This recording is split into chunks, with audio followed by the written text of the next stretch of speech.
perkenalkan, nama aku Revolta Daya dari kelompok 5. Kali ini aku gak sendirian karena aku ditemani sama teman-teman aku dari kelompok 5.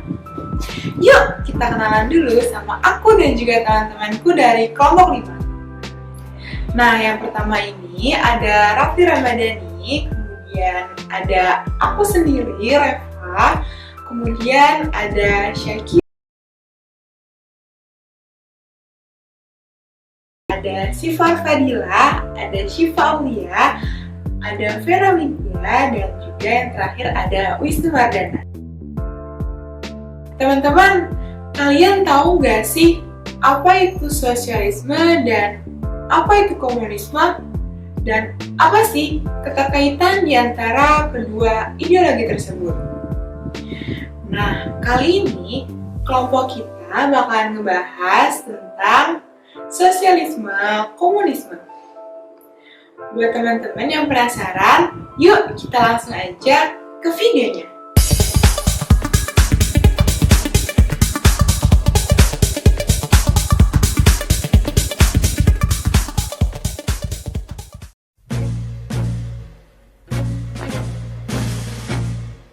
Sosialisme adalah sebuah paham yang lebih mengedepankan kepentingan bersama daripada kepentingan individu.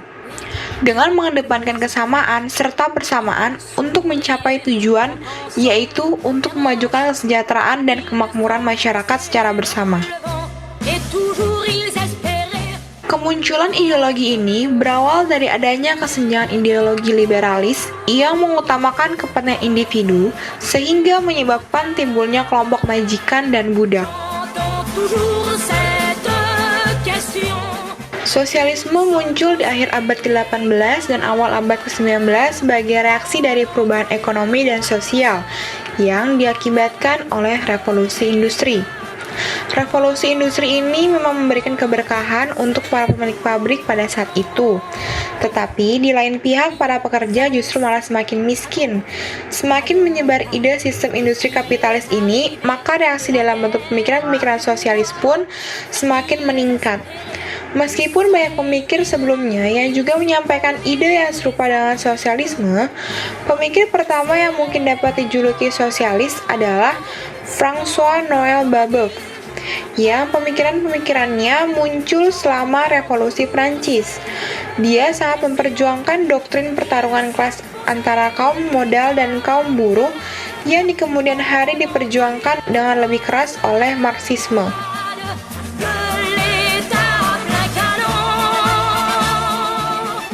Ciri-ciri sosialisme adalah yang pertama, sosialisme lebih mengutamakan kepentingan dan kekuasaan negara. Kedua, di negara penganut paham ini tidak ada pembagian kelas sosial.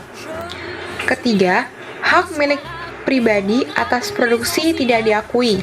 Keempat, sosialisme berpegang pada prinsip kesederajatan dan pemerataan. Kelima, alat produksi dimiliki dan dikuasai oleh negara. Keenam, kegiatan produksi, distribusi, dan konsumsi diatur oleh negara. Dan yang terakhir, tidak adanya kebebasan bagi para rakyat untuk memiliki perusahaan.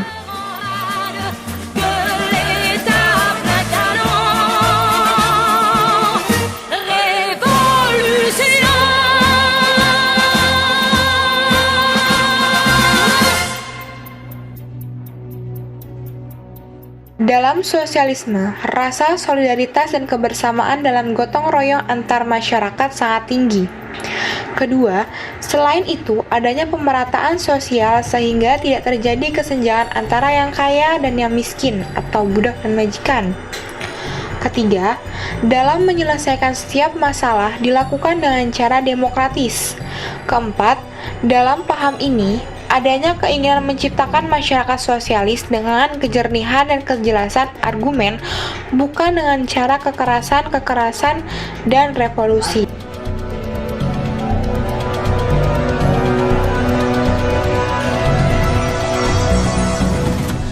Lalu, apakah sosialisme juga memiliki kekurangan? Tentu saja, dan kekurangannya adalah setiap individu sulit untuk mengembangkan diri karena paham ini mementingkan kebersamaan dan gotong royong, sehingga tidak ada waktu untuk setiap individu untuk berkembang. Kemudian, dengan adanya solidaritas yang tinggi tersebut, terkadang hak asasi manusia diabaikan demi kepentingan bersama. Dan kedaulatan konsumen menjadi tidak berlaku di dalam ideologi ekonomi sosialisme. Pertama, Henri de Saint-Simon tahun 1760 sampai 1825. Kedua, Charles Fourier tahun 1772 sampai 1837. Ketiga, Etienne Cabet tahun 1788 sampai 1856. Keempat, Wilhelm Wheeling tahun 1808 sampai 1871. Kelima, Louis Blanc tahun 1811 sampai 1882. Dan yang terakhir, Robert Owen tahun 1771 sampai 1858. Sedangkan negara-negara yang menganut ideologi sosialisme adalah Denmark, Finlandia, Belanda, Swedia, dan Norwegia.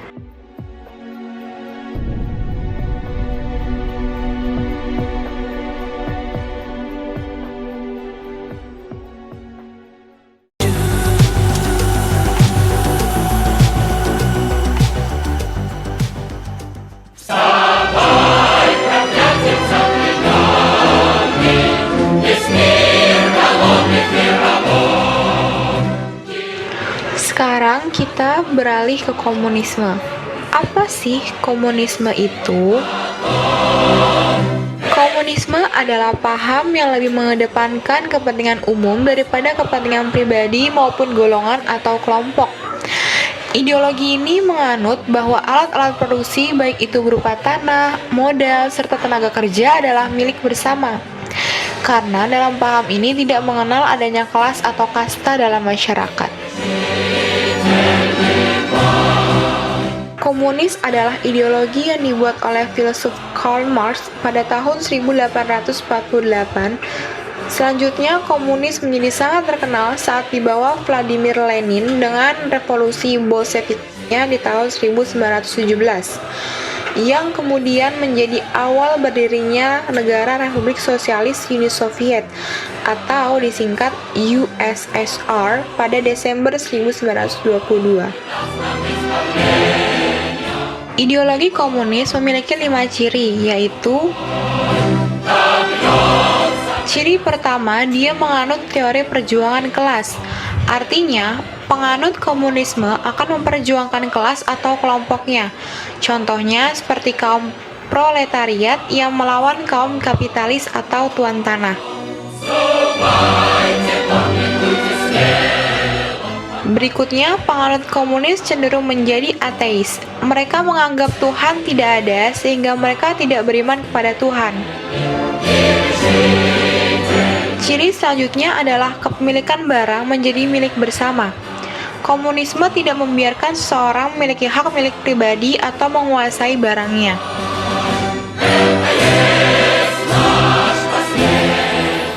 Dalam paham komunisme, kepentingan individu tidaklah kepentingan karena lebih mengutamakan kepentingan bersama, yakni negara atau kelompoknya. Ciri yang terakhir dan yang menjadi doktrin dari komunisme adalah the permanent atau continuous revolution, artinya revolusi dari paham ini menjalar ke seluruh dunia sehingga sering disebut go international.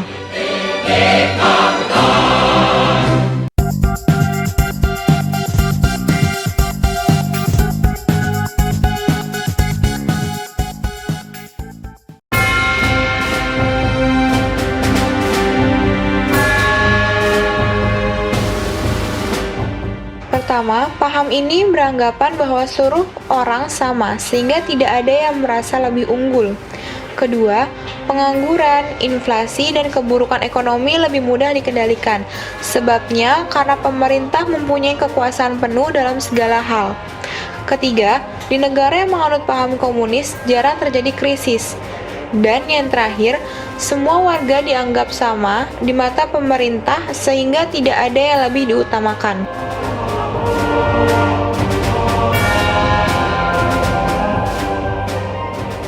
Ada kelebihan, tentu ada juga kekurangannya. Nah, kekurangan dari paham ini adalah yang pertama, motivasi individu untuk menjadi lebih baik di negara pangan paham komunis sangat kurang. Ini terjadi karena apapun usaha mereka, kedudukan mereka tetap saja akan sama dengan orang lain. Kedua, monopoli yang dijalankan pemerintah dapat merugikan masyarakat. Ketiga, masyarakat tidak mempunyai kebebasan. Keempat, tidak percaya terhadap adanya Tuhan sehingga mayoritas masyarakat merupakan ateis atau tidak punya agama.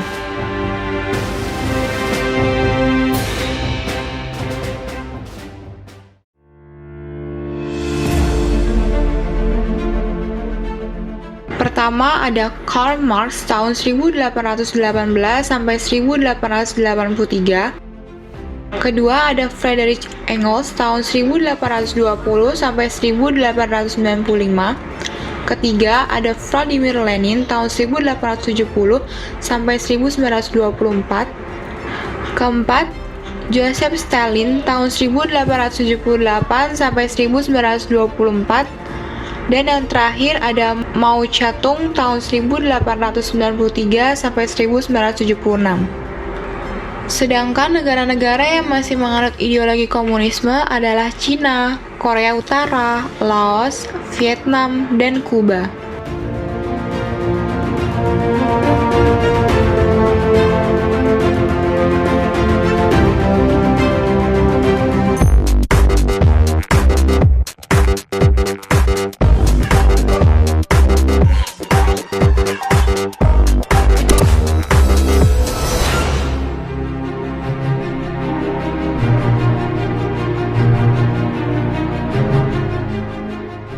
Komunisme adalah bagian dari aliran sosialisme yang bergerak lebih radikal. Komunisme sebagai anti-kapitalisme menggunakan sistem sosialisme sebagai alat kekuasaan. Prinsip komunisme menganggap bahwa semua yang menjadi milik rakyat dikuasai oleh negara untuk kemakmuran rakyat secara merata.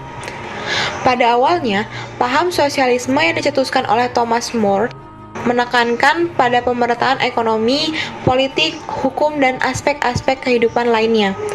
Namun, sosialisme selalu gagal diterapkan. Hal ini pun dirasakan oleh Karl Marx. Ia menginginkan sebuah tindakan nyata, sebuah produk nyata dari sosialisme, sebuah masyarakat impian tanpa kelas sosial dalam semua aspek sosial. Hal itu disebut sebagai komunal, atau secara istilah disebut sebagai komunisme. Dari sini bisa disimpulkan bahwa komunisme merupakan ideologi turunan dari sosialisme.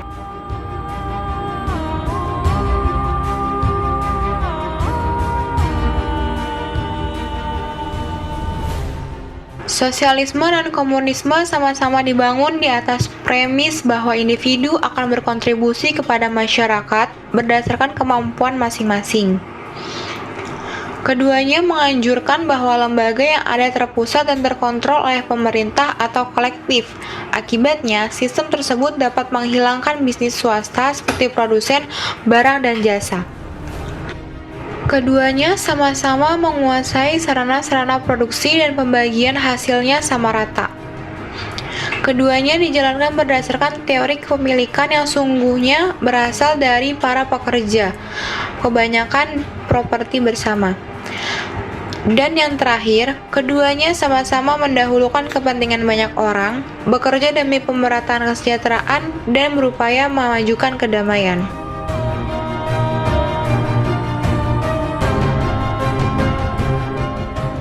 Ada beberapa hal yang menjadi perbedaan antara sosialisme dan komunisme, yaitu sosialisme masih mengakui kepemilikan pribadi, sedangkan komunisme menganggap tidak ada kepemilikan pribadi. Yang ada hanyalah kepemilikan bersama. Di dalam aspek keagamaan, sosialisme lebih memberikan kebebasan beragama, sedangkan negara komunis tidak memberikan kebebasan beragama. Di dalam aspek status sosial, komunisme menyatakan bahwa semua orang itu sama kelasnya. Hal ini berbeda dengan sosialisme yang menyatakan bahwa ada perbedaan kelas karena beberapa orang memiliki kekayaan yang lebih dibanding dengan orang lain.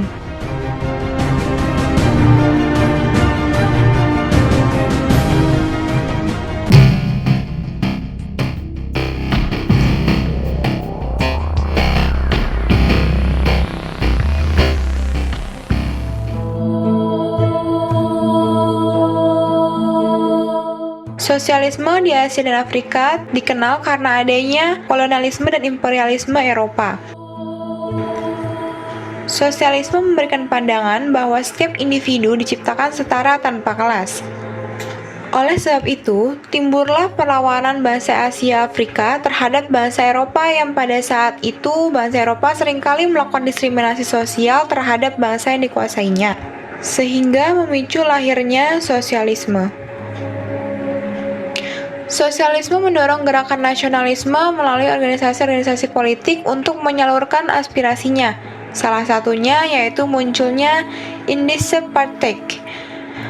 Kemudian, sosialisme menciptakan sistem pemerintahan yang bersifat kerakyatan demi menciptakan kemakmuran bersama.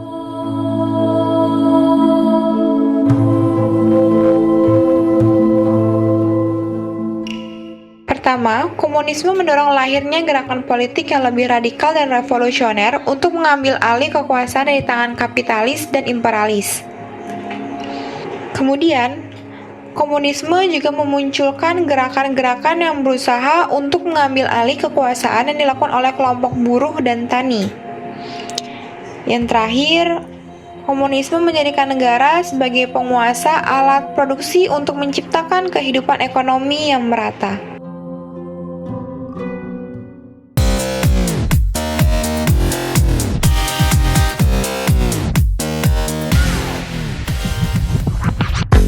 Nah, itu dia teman-teman penjelasan mengenai sosialisme komunisme. Semoga apa yang kami jelaskan tadi dapat bermanfaat ya buat teman-teman semua. Terima kasih dan sampai jumpa.